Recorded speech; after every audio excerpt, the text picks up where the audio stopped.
Mark chapter 9. And he said to them, "Truly I tell you, some who are standing here will not taste death before they see that the kingdom of God has come with power." After 6 days, Jesus took Peter, James, and John with him and led them up a high mountain, where they were all alone. There he was transfigured before them. His clothes became dazzling white, whiter than anyone in the world could bleach them. And there appeared before them Elijah and Moses, who were talking with Jesus. Peter said to Jesus, "Rabbi, it is good for us to be here. Let us put up 3 shelters, one for you, one for Moses, and one for Elijah." He didn't know what to say. They were so frightened. Then a cloud appeared and covered them, and a voice came from the cloud. "This is my son, whom I love. Listen to him." Suddenly, when they looked around, they no longer saw anyone with them except Jesus. As they were coming down the mountain, Jesus gave them orders not to tell anyone what they had seen until the Son of Man had risen from the dead. They kept the matter to themselves, discussing what rising from the dead meant. And they asked him, "Why do the teachers of the law say that Elijah must come first?" Jesus replied, "To be sure, Elijah does come first and restores all things. Why then is it written that the Son of Man must suffer much and be rejected? But I tell you, Elijah has come, and they have done to him everything they wished, just as it is written about him."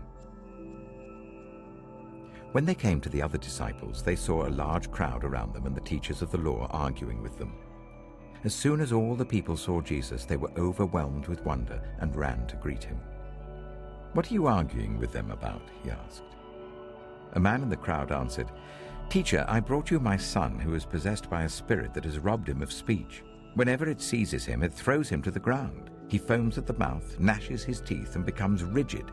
I asked your disciples to drive out the spirit, but they could not." "You unbelieving generation," Jesus replied, "how long shall I stay with you? How long shall I put up with you? Bring the boy to me." So they brought him. When the spirit saw Jesus, it immediately threw the boy into a convulsion. He fell to the ground and rolled around, foaming at the mouth. Jesus asked the boy's father, "How long has he been like this?" "From childhood," he answered. "It has often thrown him into fire or water to kill him. But if you can do anything, take pity on us and help us." "If you can," said Jesus. "Everything is possible for one who believes." Immediately the boy's father exclaimed, "I do believe. Help me overcome my unbelief." When Jesus saw that a crowd was running to the scene, he rebuked the impure spirit. "You deaf and mute spirit," he said, "I command you, come out of him and never enter him again." The spirit shrieked, convulsed him violently, and came out. The boy looked so much like a corpse that many said, "He's dead." But Jesus took him by the hand and lifted him to his feet, and he stood up. After Jesus had gone indoors, his disciples asked him privately, "Why couldn't we drive it out?" He replied, "This kind can come out only by prayer." They left that place and passed through Galilee. Jesus did not want anyone to know where they were, because he was teaching his disciples. He said to them, "The Son of Man is going to be delivered into the hands of men. They will kill him, and after 3 days he will rise." But they didn't understand what he meant and were afraid to ask him about it. They came to Capernaum. When he was in the house, he asked them, "What were you arguing about on the road?" But they kept quiet because on the way they had argued about who was the greatest.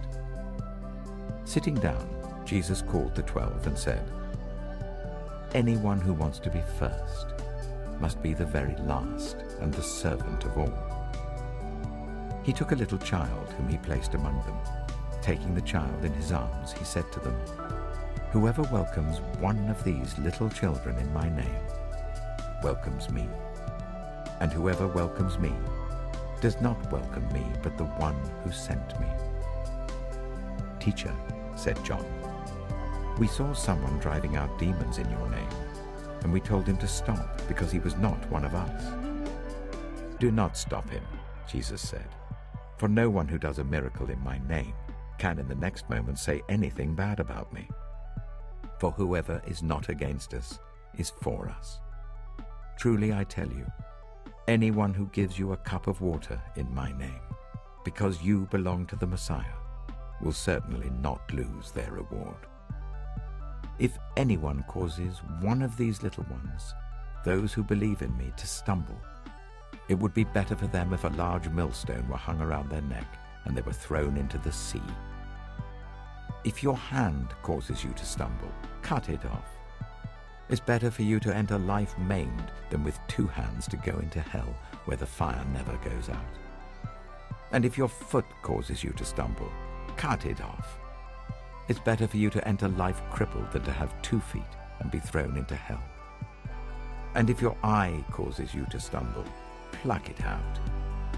It's better for you to enter the kingdom of God with 1 eye than to have 2 eyes and be thrown into hell, where the worms that eat them do not die, and the fire is not quenched. Everyone will be salted with fire. Salt is good, but if it loses its saltiness, how can you make it salty again? Have salt among yourselves and be at peace with each other.